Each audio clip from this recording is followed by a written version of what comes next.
দুষ্ট পত্নী, দুষ্ট মিত্ৰ আৰু দুষ্ট সেৱক। দুষ্ট পত্নী, দুষ্ট মিত্ৰ আৰু দুষ্ট সেৱক বা সাপ থকা ঘৰত বাস কৰা একেই কথা। নমস্কাৰ বন্ধুসকল, আপোনালোকে চাই আছে আমাৰ ইউটিউব চেনেল চাইলেণ্ট মাইণ্ড 0.1। বন্ধুসকল, আজি আমি এই ভাগটোত আচাৰ্য চাণক্যদেৱে দুষ্ট পত্নী, দুষ্ট মিত্ৰ আৰু দুষ্ট সেৱকৰ বিষয়ে কি কৈছে তাক আমি জানিম। গতিকে বলক ভিডিঅ'টো আৰম্ভ কৰোঁ। দুষ্ট পত্নী, দুষ্ট মিত্ৰ আৰু দুষ্ট সেৱক এই লোকসকলৰ পৰা যিমান পাৰি বাচি থাকিব লাগে, নহ'লে এনে লোকে যিকোনো সময়তে বিপদ ঘটাব পাৰে। এনে লোকৰ পৰা আপোনাৰ যিকোনো সময়তে বিপদ হ'ব পাৰে আৰু এনে বিপদে আপোনাক মৃত্যুৰ মুখলৈও ঠেলি দিব পাৰে। আপোনাৰ মৃত্যু নিশ্চিত, যিকোনো সময়তে আপোনাৰ বিপদ হ'ব পাৰে। গতিকে এনে লোকসকলৰ পৰা যিমান পাৰি আঁতৰি থাকিব লাগে, এনে লোকসকলক ত্যাগ কৰি দিব লাগে। ঘৰত সোমাই থকা সাপক যিকোনো প্ৰকাৰে মাৰি পেলাব লাগে, নহ'লে ব্যক্তিৰ জীৱনত যিকোনো সময়তে বিপদ আহিব পাৰে। ঠিক তেনেদৰে এখন ঘৰৰ মহিলাগৰাকী যদি দুচৰিত্ৰ হয়, তেনেহ'লে ঘৰখনৰ মানুহজনৰ বাবে ই এটা অতি ডাঙৰ বিপদ। এনে ক্ষেত্ৰত মানুহজন আপোনা আপুনি মৃত্যুৰ মুখত গুচি যায় আৰু এনে স্ত্ৰী সদায় ব্যক্তিজনৰ বাবে দুখৰ কাৰণ হয়।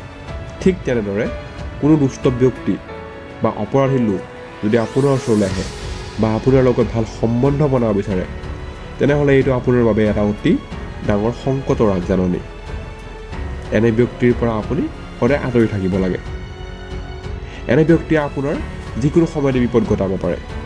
যদি আপোনাৰ লগত এনে কোনো ব্যক্তি আছে বা আপোনাৰ ওচৰত এনে কোনো ব্যক্তি আহিছে, তেনেহ'লে এনে ব্যক্তিৰ পৰা আপুনি যিমান পাৰি আঁতৰি থাকক।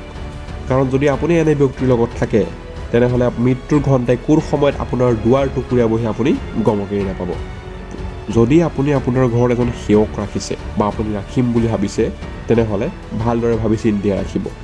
ঘৰখনৰ সেৱকজনে যদি ঘৰৰ গুপ্ত কথা জানি যায় আৰু যদি সেৱকজন ঘৰখনৰ বাবে বিশ্বাসৰ যোগ্য নহয়, তেনেহ'লে তেওঁ যিকোনো সময়তে ঘৰখনৰ বাবে বিপদ মাতি আনিব পাৰে আৰু এনে ব্যক্তিৰ পৰা সাৱধানী থকাটো অতি প্ৰয়োজন।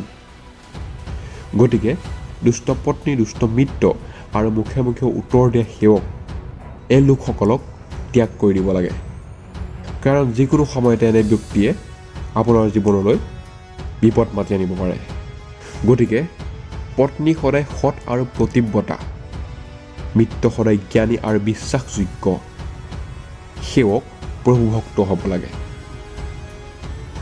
বন্ধুসকল, আপোনালোকে চাই আছে আমাৰ ইউটিউব চেনেল চাইলেণ্ট মাইণ্ড 0.1।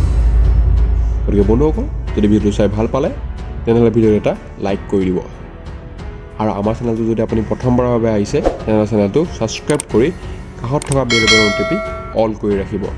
তেতিয়া আপুনি আগলৈ আহিবলগীয়া ন'টিফিকেশ্যনসমূহ পাই থাকিব।